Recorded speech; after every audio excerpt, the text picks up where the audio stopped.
Okay, today has been an extremely interesting day for the crypto market. One of the things that's very important to cover and very trendy over on crypto Twitter, and I believe YouTube too, is what's going on with Cardano. Because on one field, the fear of Cardano being dumped massively because of platforms like Robinhood and Celsius allowing for that to dump is massive. The fear is just going absolutely wild.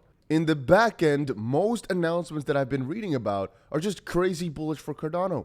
Apparently, ADA is outperforming the previous bear cycle, reveals ITC crypto CEO. Hence why I said YouTube. Apparently, Benjamin Cohen is stating, comparing ADA bear markets, the blue line, January 2018 to March 2020. And apparently, so far, we're seeing diminishing losses as a function of time. The orange line will reach the length of the blue line on November 13th, 2023. And this is again a function here of the ADA market cycle peak ROI. Anyway, on most fronts for Cardano, things are just looking amazing. Cardano sees insane growth as Sunday Swap hits major milestones, signaling surging adoption for ADA. And also, Cardano welcomed as a commodity as the US crackdown regulations rages on. But that is over in Indonesia, which was news for a while already because we also covered it for XRP a while ago. But right now, the community is only starting to take it up because of some interesting people posting it. Anyway, just before we move on with all the other crazy news, because we've got a lot of juicy crypto news, let me just quickly say that you should press that like button if you're enjoying these videos. It doesn't cost you anything and doesn't really benefit you, but it helps out. So why not help somebody out, you know? Do a good thing today. Anyway, to continue on, like I was trying to say, we just had ourselves a little bounce off of our, I guess, resistance zone for Bitcoin. And right now it seems we're kind of stuck between a rock and a stone, so to speak, where the general direction for Bitcoin is upwards, but right now it's just seeming as if we are making a little bit of a local top. I mean, again, we've got the highest Bitcoin close in over 406 days, 58 weeks. It's been a massive achievement already. And so to pull back ever so slightly throughout the next week is not the most bullish of signs, I'm going to be honest with you, but it's not that bad. Anyway, to continue on the discussion about Cardano, what am I thinking? Well, I'm honestly thinking with the amount of DeFi that's growing on Cardano, or to switch that up, by the way the DeFi is growing on Cardano, it just makes me turn extremely excited for the project. They've always stated they're not trying to do things first, they're trying to do things properly. And right now it seems that indeed that's the result as well, where they're not the first to hit X amount of TVL. They're not the first to get all these DEXs, but they make sure it's done well, and they make sure that it can grow over time continuously and just get better and better. So how then about all this fear with regards to Robinhood? There are people on both sides, and here's Chris explaining all the FUD around Robinhood and Celsius selling ADA. It's somewhat amusing, he says. Here's an estimate of their holdings. Let's address each platform separately and why it's a non-event for the price. And I personally think it's not that negative. It's mostly about the thoughts. And Rick McCracken had a good thing to say, though. I don't think it's FUD. I'm actually personally a bit more concerned because that is ADA currently frozen. That will be released into the wild, right? A lot of positions should just be closed because people have to take it off these platforms. Not too concerned though, just need to watch my CDPs so I don't get liquidated because they decide to dump in the middle of the night or something like that. He's basically explaining Robinhood doesn't necessarily have that much and people still have got some time to sell. And for Celsius, there's not really any end timeline either, but the idea is quite clear. A lot of people, they're not really involved with their accounts whatsoever. Another thing that was interesting that popped up, because again, I'm not really fearful of all this selling. It's the fundamentals that count, right? Oh, one platform is not allowing us to hold it anymore. We have to sell. Okay, so you sell it there and buy back on a different platform. At the end of the day, it will be a zero event, except for the people that were just not prepared and got their positions screwed up or something like that. Or people that just don't use Robinhood, but just had it as sort of a retirement or something like that. But those people inevitably eventually also find out. Anyway, is JP Morgan's JPM Coin the biggest threat to Ripple's XRP? And this is again a matter of people understanding what you're in it for. There are going to be TradFi companies trying to take everything over. A good example is how they're right now trying to heavily get into Bitcoin ETFs and how that's the thing everybody's talking about. But in reality, you and I, most of us here, are actually before the major institutions step in. right? We're here in the crypto space before those major institutions step in. They're not necessary, but they're liked. And the reason that they're liked is because it allows for so much new opportunity, so much new money. And like we've seen, for example, with Robert F. Kennedy, right? He said, as president, I'll make sure that your right to use and hold Bitcoin is inviolable, whatever. Bitcoin is not only a bulwark against a totalitarianism and the manipulation of our money supply, it points the way toward a future in which government institutions are more transparent and more democratic. Are you understanding my little drift right here? You're before the majors get to buy in, but it does allow, if the sentiment basically allows for it, for these major funds to also go with the pledge, go with the flow. And that's something I think is rather funny. The idea that people think that all this major institutional adoption is necessary. No. It's just liked.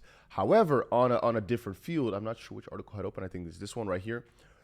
If we're talking about a digital asset by one specific company, that's literally just meant to be beneficial to that company and not to anybody else in the space, right? That doesn't have a high chance to be adopted by other parties except for just internal use. Like, for example, JPM Coin, people have said before, it doesn't make sense for a bank to start their own crypto like that because every other bank just wants to start their own, or I shouldn't say crypto, their own digital asset then. Just every other bank will also try to do that. And in this case here, it kind of goes against the grain in a similar sense as with CBDC. So do I think JPM Coin could work? Yes. But is it a threat to XRP? No, because they have different use cases. You might say, well, JPM Coin and XRP, right? Where JP Morgan is trying to do what Ripple's doing in a similar sense as the IMF has been doing it. Well, that could be true, but that does not defy the idea that none of these players will want to always use JPM Coin. It just doesn't make a lot of sense. And you might say, well, they're indirectly still competitors in a similar sense as Swift being a competitor to Ripple, even though they're working together in some fields. And I think there's a market for everything. I just don't think that XRP's use case here and JPM Coin's use case are really going to be overlapping that much in the reality of things. I know they both aim to do the same thing, but the target audience is vastly different. When it comes to the lawsuit, though, XRP lawsuit continues to see new twists and turns as Sui and Azuki reveals Ripple's benefits in the SEC case. This was interesting. It was basically a new interview with Sui and Azuki, the chief legal officer over at Ripple. And he basically, right before Christmas, right, since they got sued, has still been quite positive because, I mean, you got to keep those Christmas vibes in. Ripple made it clear that they were battling not only for themselves, but also for the whole crypto industry in the US, despite the industry's early skepticism. And to that, I'll state, I'm a very big fan of XRP, right? But you have to understand, Ripple's words can't fully be trusted like that. Because if I was in their position, even though it makes a lot of sense for them to fight for the entire crypto space, it also makes sense they're not going to shoot themselves in the foot by saying, we're only doing this battle for us. We don't care about crypto, we just care about XRP. No, they're going to state, no, we care about the entirety of crypto. The most important thing is to look at their actions. Are they trying to get further for the crypto space and not only for themselves? Are they trying to get the SEC to mess up basically for the future of crypto or only for themselves? That's what we're watching closely.